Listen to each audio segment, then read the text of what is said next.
President Donald Trump said Tuesday he is probably 2 days off from sending the European Union a letter disclosing the tariff rate on their exports to the U.S. Trump said during a cabinet meeting at the White House that the EU had been treating the U.S. very nicely recently in trade talks. Well, the European Union has been speaking to us, Ursula and the whole group, and they've been very nice. They treated us very badly until recently. Now they're treating us very nicely. It's like a different world, actually.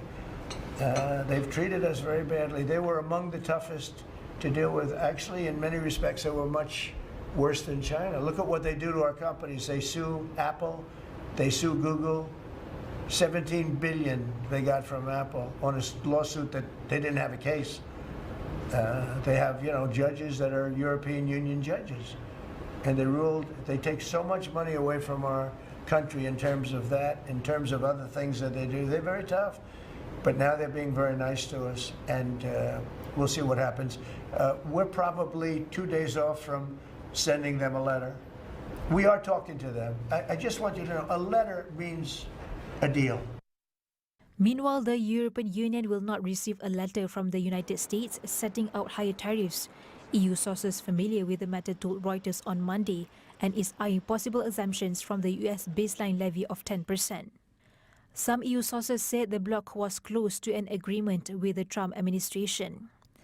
This could involve limited concessions to US baseline tariffs of 10% for aircraft and parts, some medical equipment and spirits in an eventual deal with the Trump administration, three sources familiar with the situation said on Monday.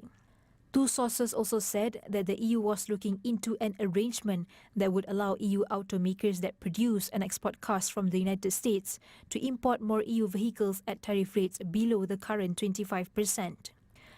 Such an arrangement would benefit German car makers that have large US plants.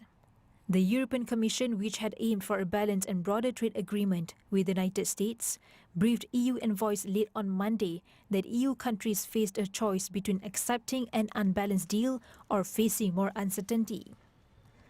The Commission also said that there were no guarantees that Trump administration would not impose further tariffs or demand further concessions. The EU currently faces 50% US tariffs on its steel and aluminium exports, 25% on cars and car parts, and 10% on most other products. The US is also looking into further tariffs on pharmaceuticals and semiconductors.